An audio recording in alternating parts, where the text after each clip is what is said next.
Shalom. I would like to start off by giving all praise, honor, and glory unto Yahweh, Bahashem, Yahawashi, Bahashem, Makakwadash.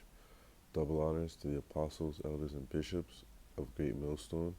Salutations to all the Akim out there pushing this truth throughout the four corners of the earth and to the hopeful elect.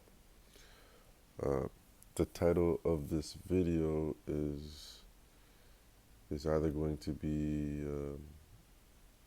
if you're out, stay out, or um, if you're out, stay out, or it's either you're in or you're out, you know, along that sort. And it's it's about this truth. Um, there's no one foot in and one foot out type of mentality. It's either you're all in or you're not in at all, because that's what Yahawashi requires. In this walk, you're either with him or you're not with him. There's no, you can't like um, like teeter totter or whatever that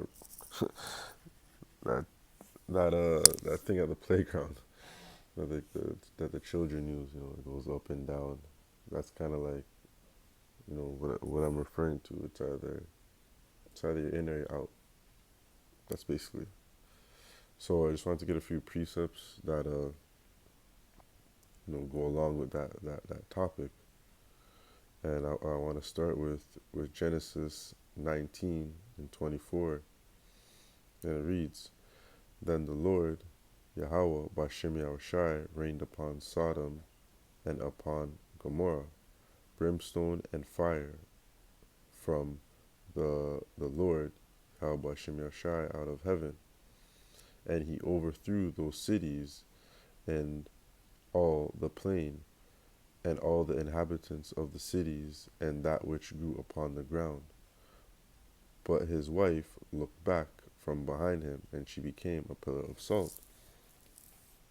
So I read this because, here it was, Lot, was, leaving Sodom and Gomorrah, looking forward, looking onto Yahweh Bashem Yahawashi,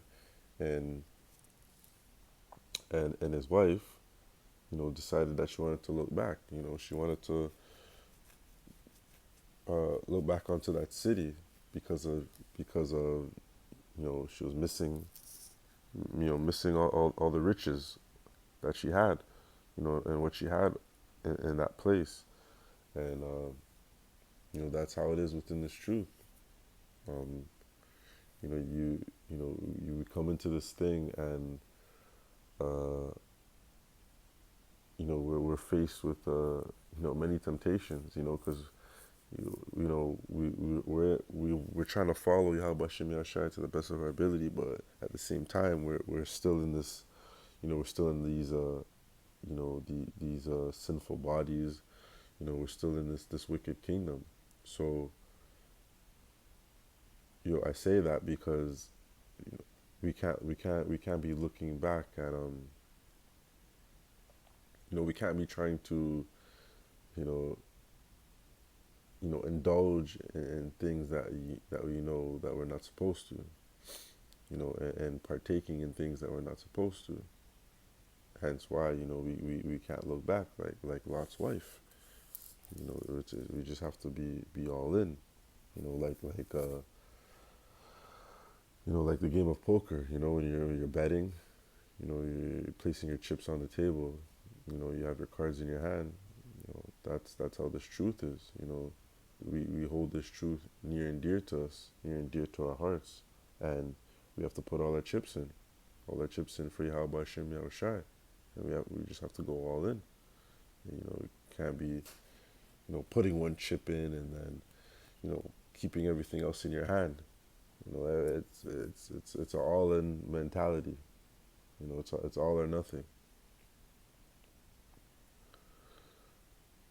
Um, this is James 4 and 4 in the NLT. You adulterous, you adulterers, don't you realize that friendship with the world makes you an enemy of Yahweh? I say it again. If you want to be a friend of the world, you make yourself an enemy of Yahweh. And uh, that's just plain and simple. We can, we have to separate ourselves from, certain things in this world because, partaking in all that um, makes us an enemy to our power.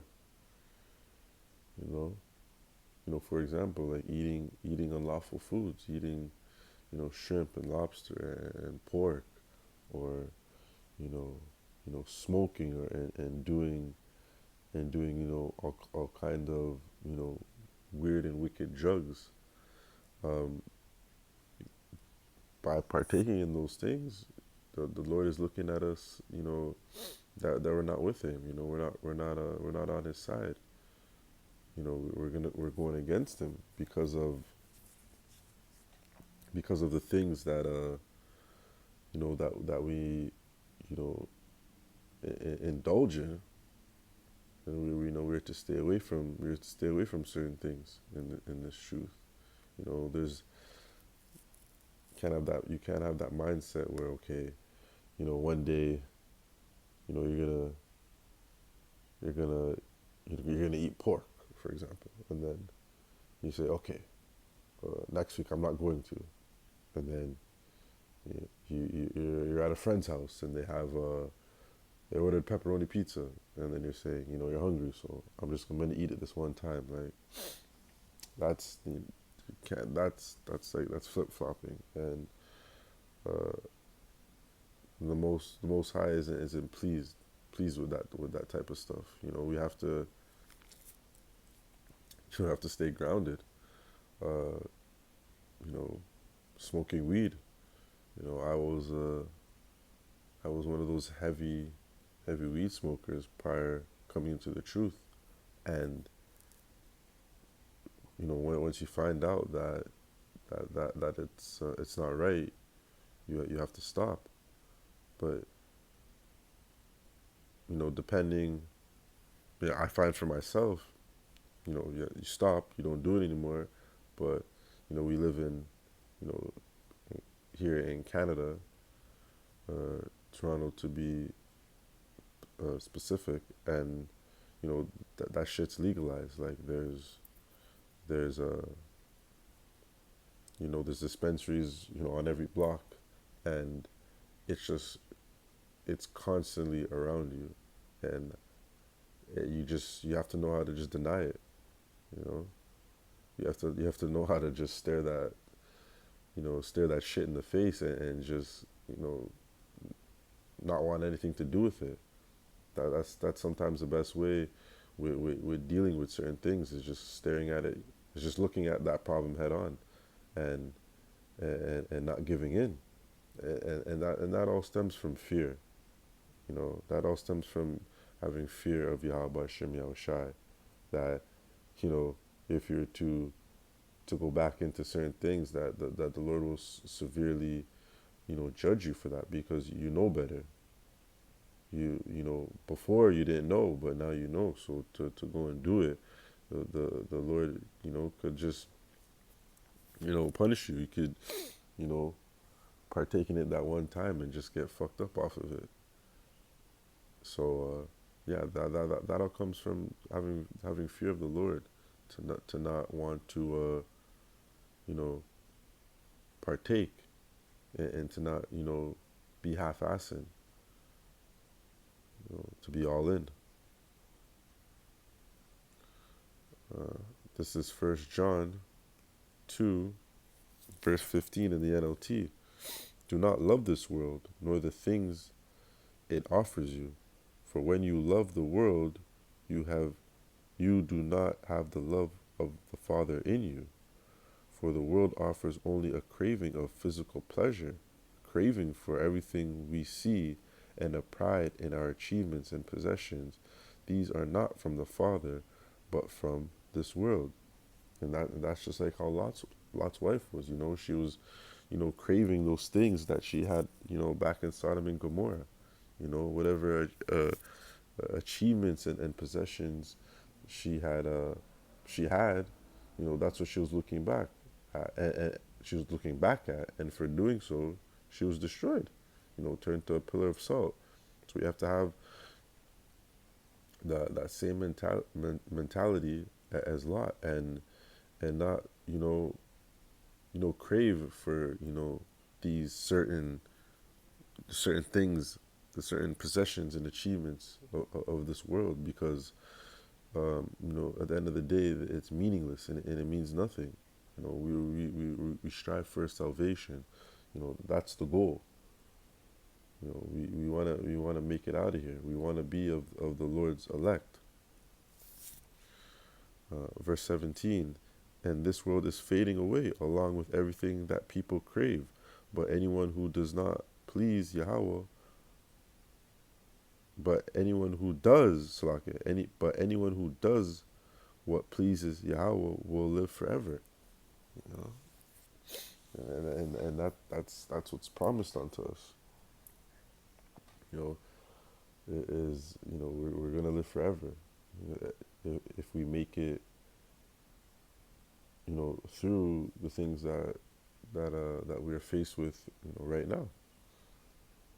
And this is a lot of things. This is one thing a lot of people, they don't see. They lack vision. They want to chase the bag. They put their all into the things of this world, not knowing that it's not gonna last. The things of this world is all gonna fade away. It's meaningless. Yes, we do need some stuff, because it says use it but not abuse the things of this world. But it can't be our main focus at the end of the day.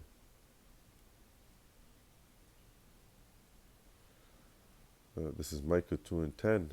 Arise, eat and depart, for this is not your rest, because it is polluted. It shall destroy you, even with a sore destruction. So we have to depart from this world. We have to be all in Yahawashi and Yahawashi.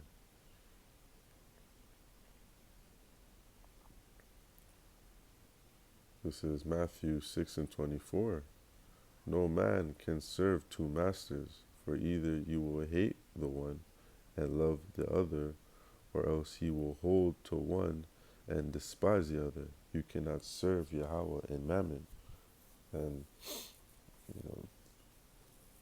we can't have one foot in and one foot out.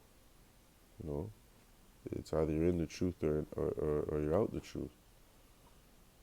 We are blessed with this grace period that we are given to to seek that mercy in Yahweh Shem Yahushai. And we can't be relying on the things of this world, because there's no salvation in that. There's only salvation in the names Yahweh, being the Father, and the Son, Yahawashi.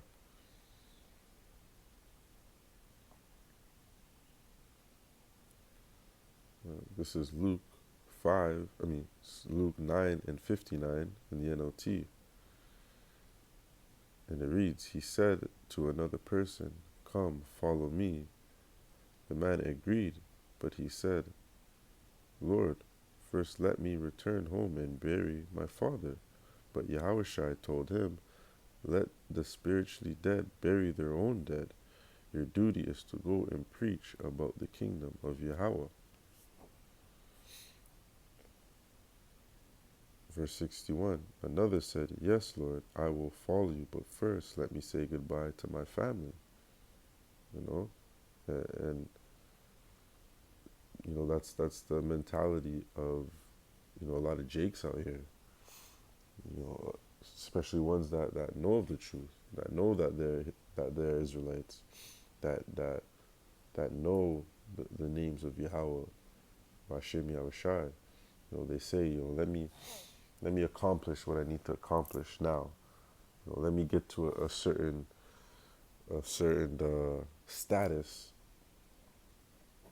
before, and then I'll serve you, Lord. And I was guilty. I was guilty of that, especially. It makes sense now. Because I grew up in a Christian home, uh, and I always told myself, like, okay, like I'll pick up that Bible tomorrow. I'll try to be better tomorrow. You know, but there is no fear in there's no fear in the name Jesus Christ. There's no fear in that doctrine that was taught to me. So I never felt the need to want to change, to want to really serve the Lord.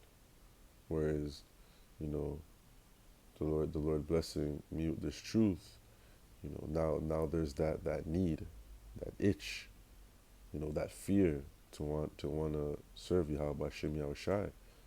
And that one thing that starts off from that is by knowing the name. Because knowing the name will bring that fear and that to want to be better and want to do better. Verse 62. But Yahawashi told him, anyone who puts a hand to the plow and then looks back is not fit for the kingdom of Yahweh. And that's like having one foot in, one foot out. Starting and not finishing. We gotta be all in with Yahweh Bashem Yahawashi.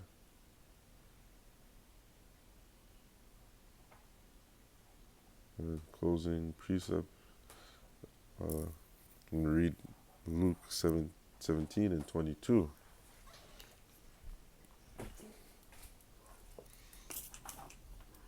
And it reads, and he said unto the disciples,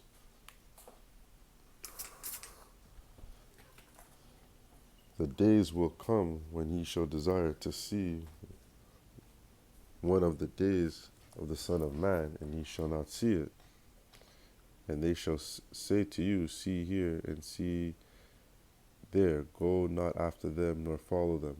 For as lightning that lightened out of the one part under heaven shineth unto another part under heaven, so shall the Son of Man be in that day.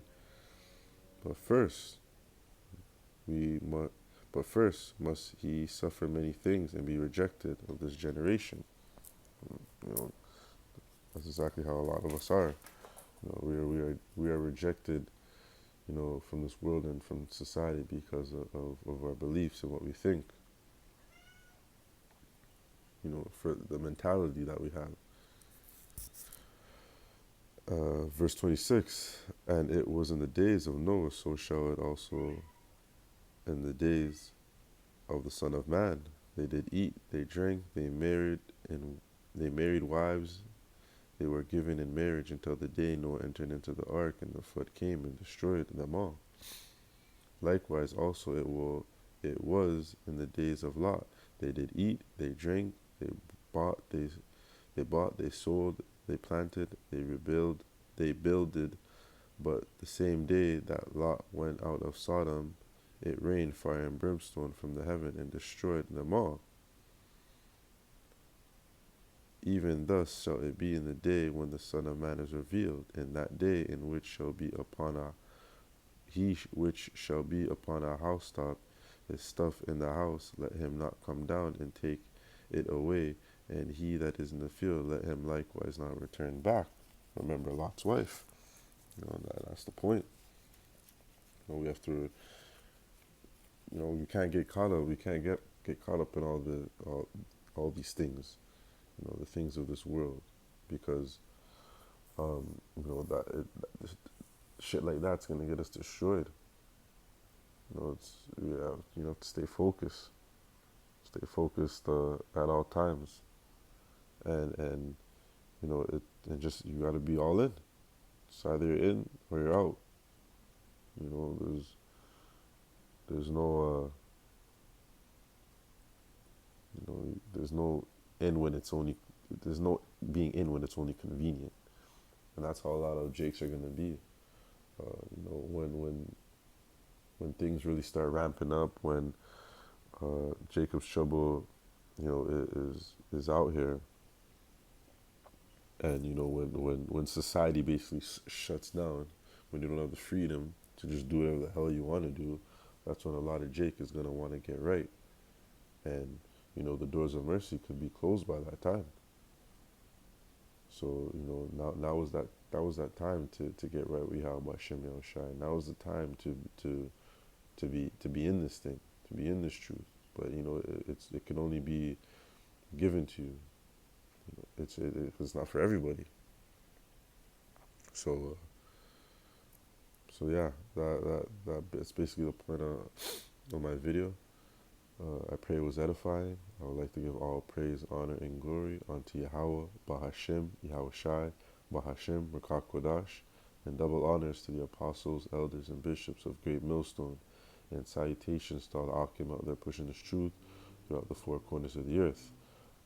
Lord willing, until the next lesson, Shalom.